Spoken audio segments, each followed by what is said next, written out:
Guruh, pengembaraan zaman prasejarah by otak kita adalah video animasi bagi bab 3 zaman prasejarah tingkatan 1. Di sebuah lembah yang subur di Lenggong, sekitar 40,000 tahun sebelum Masihi, hiduplah seorang lelaki bernama Guruh. Dia dan keluarganya, yang merupakan sebahagian daripada kelompok kecil, hidup secara nomad. Mereka tidak mempunyai rumah tetap, sebaliknya berlindung di dalam gua-gua batu kapur yang besar. Bagi mereka, setiap hari adalah pengembaraan untuk mencari makanan dan memastikan kelangsungan hidup. Ayah Guruh, Agam, seorang yang gagah dan mahir, sering mengingatkannya, alam ini adalah rumah kita dan juga cabaran terbesar kita.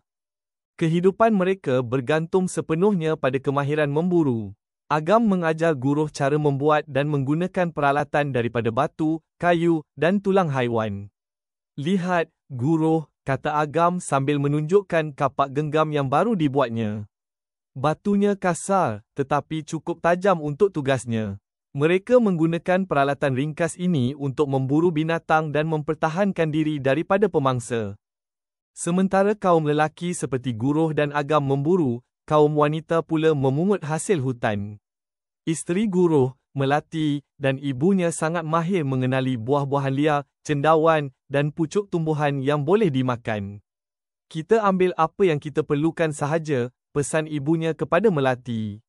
Makanan yang diperoleh akan dikongsi bersama oleh seluruh kelompok kecil mereka, mengamalkan corak ekonomi sara diri. Beribu-ribu tahun berlalu, keturunan Guruh kini hidup dalam zaman Mesolitik atau zaman Hoa Bin Hian sekitar 10,000 sebelum Masihi. Cuaca menjadi lebih panas. Mereka tidak lagi hanya bergantung pada gua, tetapi mula mendiami kawasan pinggir sungai dan laut yang kaya dengan sumber makanan. Seorang lelaki bernama Bayu dan keluarganya mengumpulkan pelbagai jenis siput dan kerang yang kulitnya membentuk bukit-bukit kecil di kawasan pertempatan mereka. Teknologi mereka juga telah berkembang. Peralatan batu yang mereka cipta kini lebih halus dan kemas. Mereka menghasilkan alatan yang lebih kecil dan tajam yang dikenali sebagai mikrolit. Busur dan panah juga telah dicipta, menjadikan aktiviti memburu lebih cekap dan selamat. Kehidupan masih mencabar, tetapi inovasi telah menjadikannya lebih mudah. Satu lagi lonjakan masa membawa kita ke zaman Neolitik, sekitar 3,000 sebelum Masihi.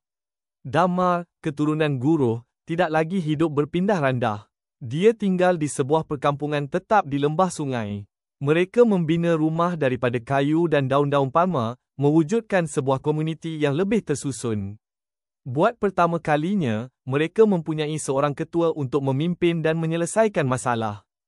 Revolusi terbesar dalam hidup Damar ialah pertanian. Mereka tidak lagi hanya mengumpul makanan, tetapi menghasilkan makanan sendiri. Mereka membersihkan tanah untuk menanam padi dan menternak binatang. Ini memastikan mereka mempunyai bekalan makanan yang mencukupi sepanjang tahun, membolehkan mereka hidup menetap dan membina tamadun. Kesenian dan kebudayaan mula berkembang. Ibu Damar mahir membuat tembikar daripada tanah liat. Bekas-bekas ini digunakan untuk memasak dan menyimpan makanan. Permukaan tembikar dihiasi dengan corak geometri yang ringkas tetapi cantik.